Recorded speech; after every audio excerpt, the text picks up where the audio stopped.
For those of you who might not know me, my name is Reverend Dusty Ripplemeyer, and I'm the senior minister of this amazingly wonderful community. And I would love to know if there's anyone who is here for the very first time. Could you do us a favor and please stand?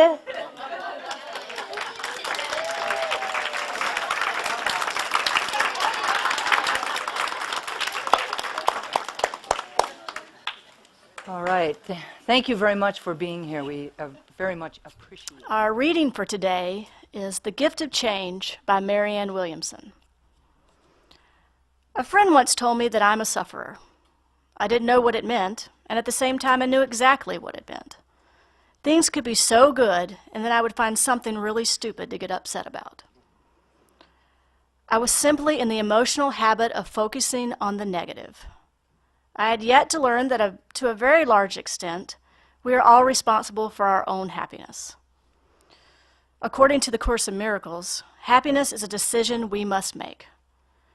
And who among us hasn't made decisions that were bound to make us suffer? In any given moment, it's our focus that determines our emotional reality. There is rarely going to be a moment in your life when everything you look at or think about is absolutely perfect in your eyes. But perfection is a point of view. What becomes perfect is our ability to scan an environment and focus on it in the most helpful, loving, and positive ways. There are always things to be happy about, and there are always things to be sad about. The bridge to a happier life is more an emotional decision than a change in circumstance. Life is like a wet piece of clay, and every thought we think gives it shape. A happy life can have sad days, but when you've mastered the fundamentals of basically happy worldview, you attract more situations that prove your worldview correct. It takes mental discipline to retrain our minds, yet retraining is imperative if we really want our lives to change.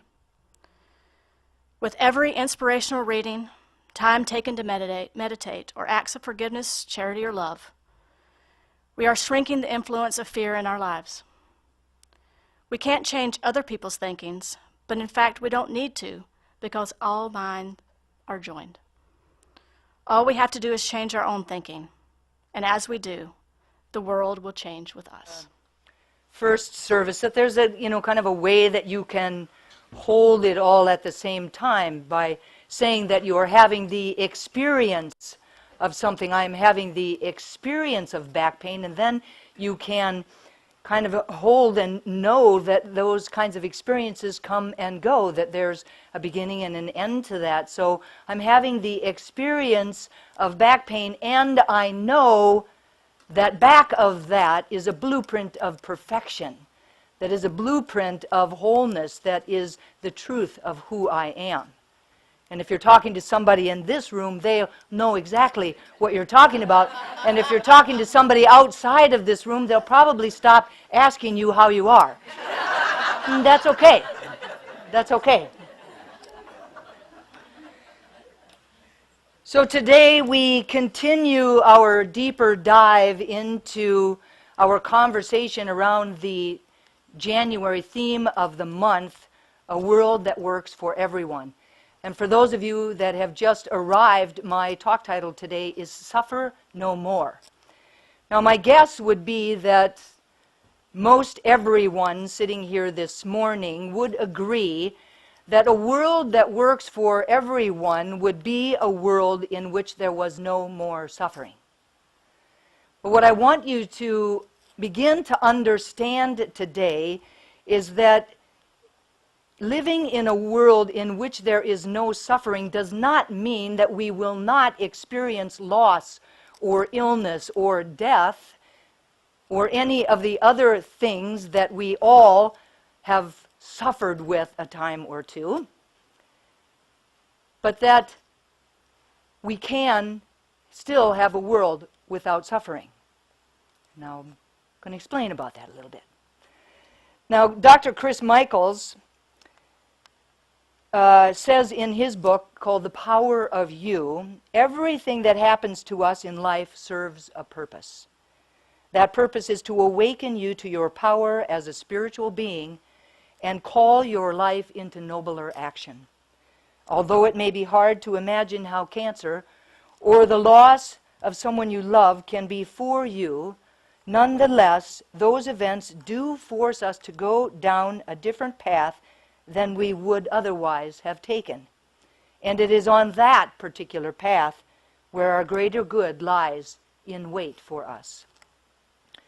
So the trick is for us to not place blame on anyone or on God or on life itself in such a way that we get stuck in victimhood or get stuck in the story or get stuck in what we are telling ourselves about the story.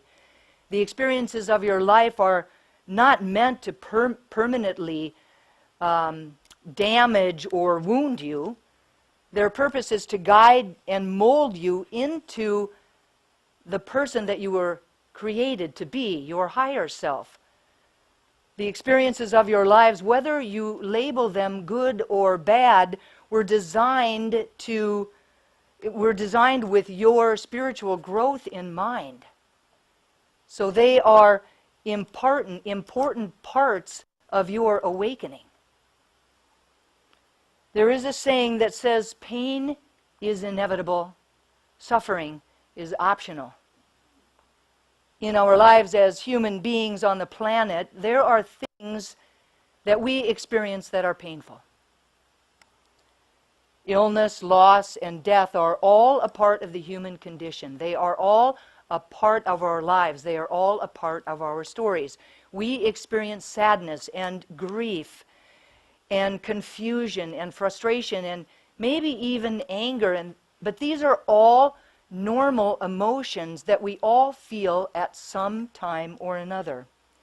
Suffering occurs when we think of ourselves as victims in our lives rather than the producers of a self-directed drama. Suffering occurs when we get trapped in our stories. And when we get trapped in our stories, the story is doomed to be replayed over and over again, creating more and more suffering. Reverend Dr. Chris Michaels says, too many people get trapped in the stories of their lives and forget the only purpose of the story is to find the meaning in it. The story does not have to become a recurring event, repeating itself over and over again. You release yourself from the past and heal it by becoming conscious of the power that you hold as the creator of your story, not the victim of it. So let's say, for example, that you were raised in a dysfunctional family. Growing up in that family contributed to the person that you are today. And like it or not, you learn something of value from every single member of your family and from the experience itself. Staying out of victimhood and blame allows for us to compassionately discover what that value of that experience was. Staying out of victimhood and blame allows us to compassionately uncover the underlying beliefs that we have, reveal the cause and effect of the choices that we make, and help us to learn which choices are in alignment with the truth of who we are as a divine expression of God, and which choices are not in alignment with that. And then, and only then, can we make an informed and conscious choice. Now, I've often heard people say, why is God doing this to me? Or why would God let this happen? The truth is that the experiences of our lives are created out of our own choices, out of the free will that is our divine birthright, not by an external deity with a lesson plan and a vengeful attitude. In his book, Reverend Dr. Chris Michaels had a new, or at least very new to me, thought about an old idea. And the old idea is that we are children of God. Now, Reverend Michaels would say that we are not children of God. God is not a parent. Those of you that are parents, and perhaps even those of you that are not parents, can you even imagine spending an eternity teaching lessons to billions of unruly children? I do not think that this was God's plan. I do not think that this was what God had in mind, and yet many people believe that this is the case. That life is a school, and their purpose is to learn these lessons that are delivered by a capricious God, doling them out at whim. Reverend Dr. Michaels says, while it is true that through trial and error you do learn lessons, that's not the primary purpose of your life.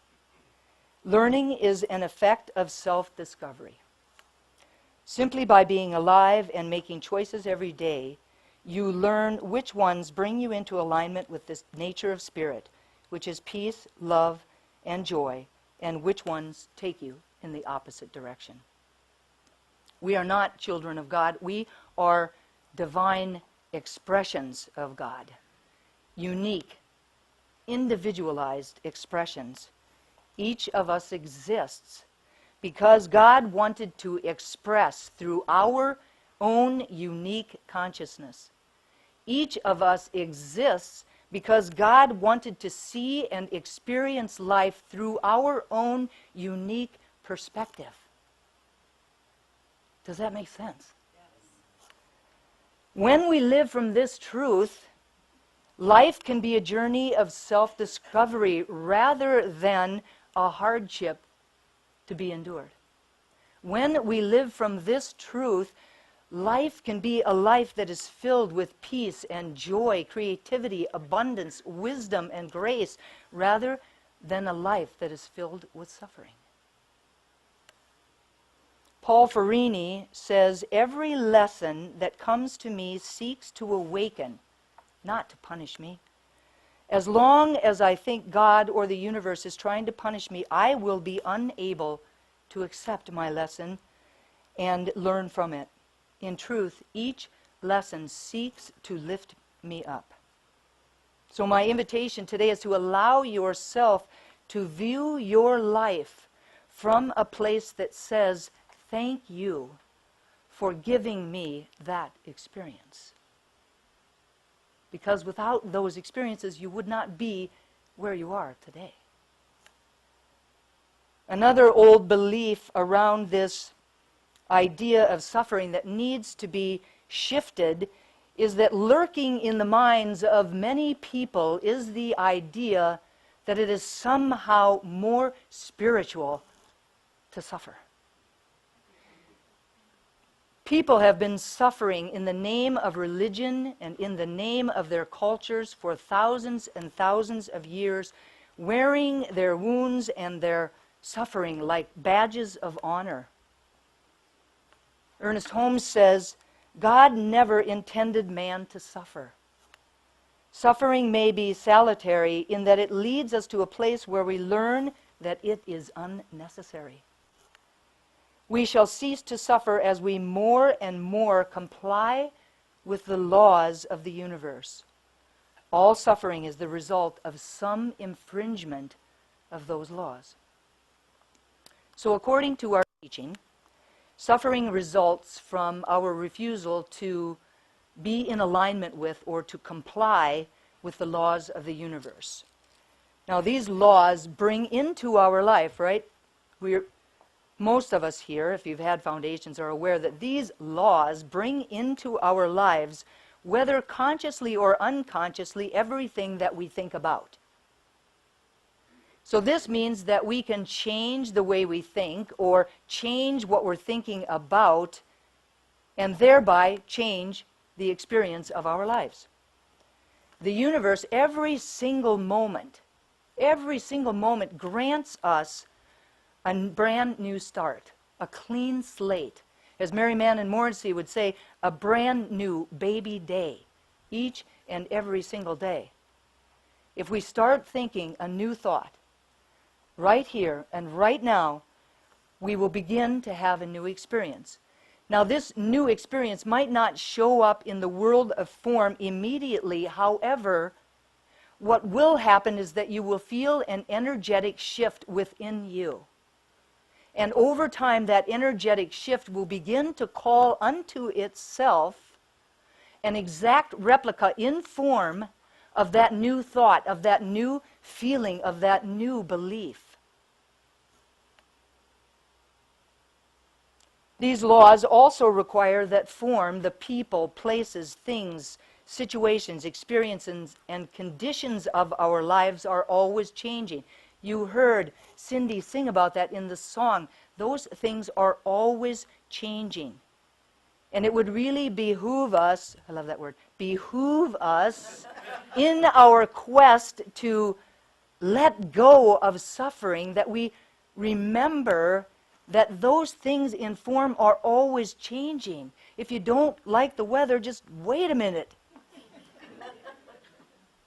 They're always changing, but that which is back of the form, the power and presence of God, the power and presence of love, the power and presence of peace, the power and presence of joy never changes. It always remains the same. Paul Ferrini says, contrary to our old programming, the events in our lives are never fixed, and they never mean what they think they do. Let me repeat that. They never mean what we think they do. Everything is in motion, including our thoughts and feelings. Thus, if we really want to understand what is happening in our lives, we need to be with the situation for a while. This is a process of listening within. When we are able to be with a situation, to stand in stillness and peace of acceptance, to stand in the stillness and peace of acceptance, we will suffer no more. There's a really wonderful old story that speaks to this. So one day in late summer, an old farmer was out in his fields, working the fields with an old sick horse. Now the farmer had a lot of compassion for his horse and wanted to lift its burden. So he released the horse out into the mountainside to live out the rest of his days. Soon after, neighbors from a nearby village visited, offering their condolences, and said, "What a shame.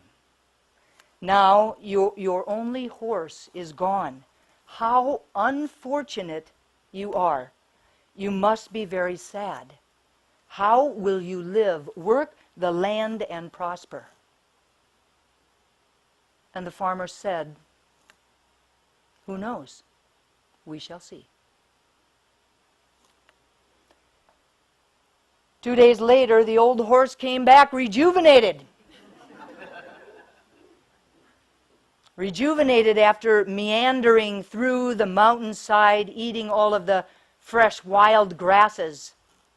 And along with him came 12 other new, young, healthy horses that followed the old horse into the corral.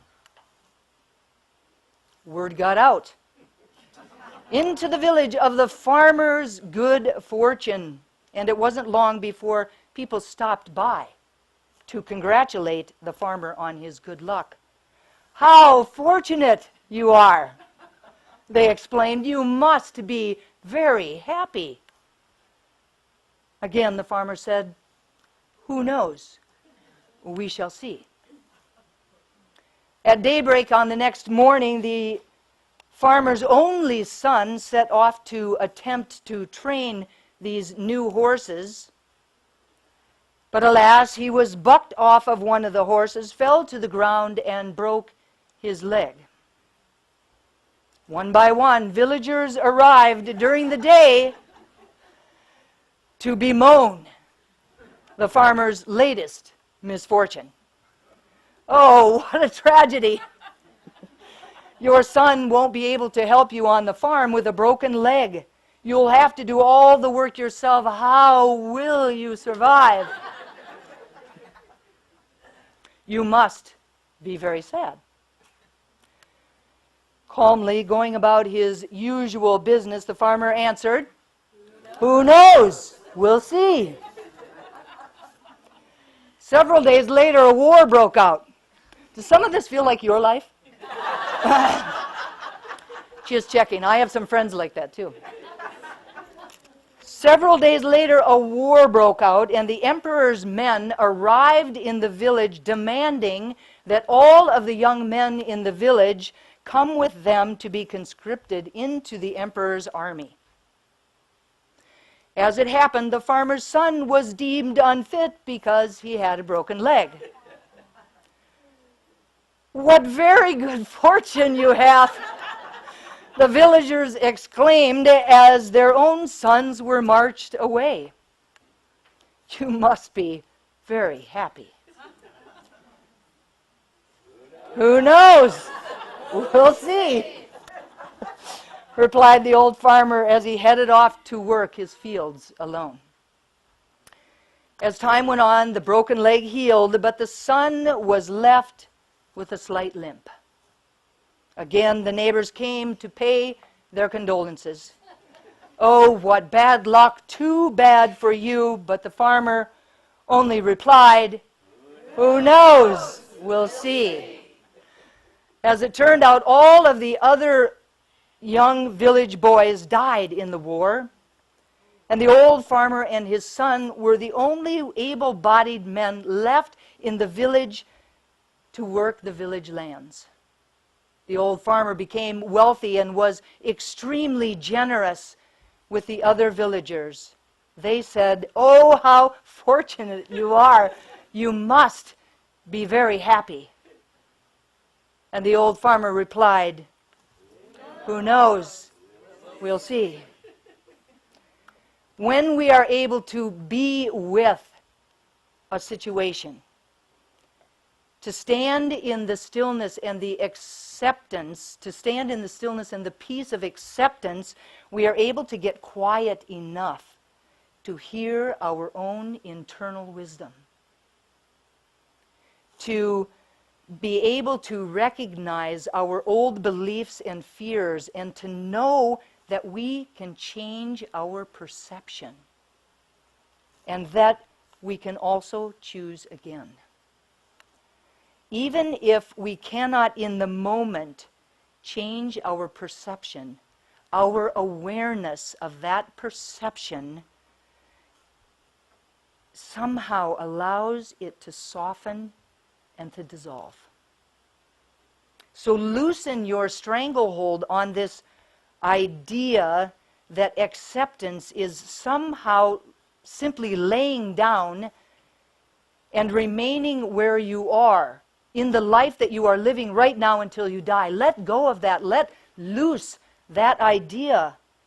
For acceptance is really an ability to be with what is without judgment, without interpretation, without embellishment. Having a job that you do not like does not mean that you are not worthy. Being in a relationship that is struggling does not mean you are unlovable. Not having a beautiful home and a huge banking account by the time you are 30 does not mean that you are a failure. All of that you're adding on to simply what is. Simply be with what is happening.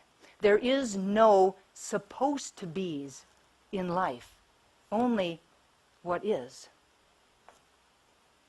Eckhart Tolle says, most of our suffering is self-created. It is created out of an interpretation of and resistance to what is. It comes from a thought, an interpretation, not a situation. You need suffering to come to a point of realization that you do not need to suffer anymore. Only when you have enough suffering are you able to say, I no longer need this anymore. There is another way to live. I will no longer mentally argue with what is. Keep the past in the past and accept the present as it is. Trust God. Trust that you live in a universe that is always for you and never against you. Trust in the process. Allow the situations and the experiences of your life to point like a neon sign to that which is wanting to have the light of truth or the light of love be shone upon it. It is a perfect time to recognize what is within you that needs and wants to be healed. Suffering comes from a state of mind. When we choose to think differently, we let go of suffering. And when we do this, we decrease the suffering of the world. So the invitation today is to understand that pain is inevitable, suffering is optional. If you do not want to suffer, don't dwell on the things that you suffer about. If you want to change your life, start thinking about, focusing on, and talking about that which you want to experience in your life. Turn away from that you no longer wish to experience. If you want to be joyful, dwell on that which you are joyful about. If you want to feel useful, dwell upon that which you can do and not on the things that you can't do. And at the same time, focus on and talk about what you want for other people. Turn away from selfish desires, from thoughts of judgment, and from petty thinking. Allow yourself to wish for all others exactly what you would wish for yourself. Ernest Holmes says, the world is beginning to realize that it has learned all that it should through suffering and pain. God never intended man to suffer. We have all learned all that we should, all that we can learn from suffering. The time to let it go is now. And in doing so, we will change everyone's life. One person at a time, we will create a world that works for everyone. And so it is. Amen. Thank you, everyone. So I invite you to turn within.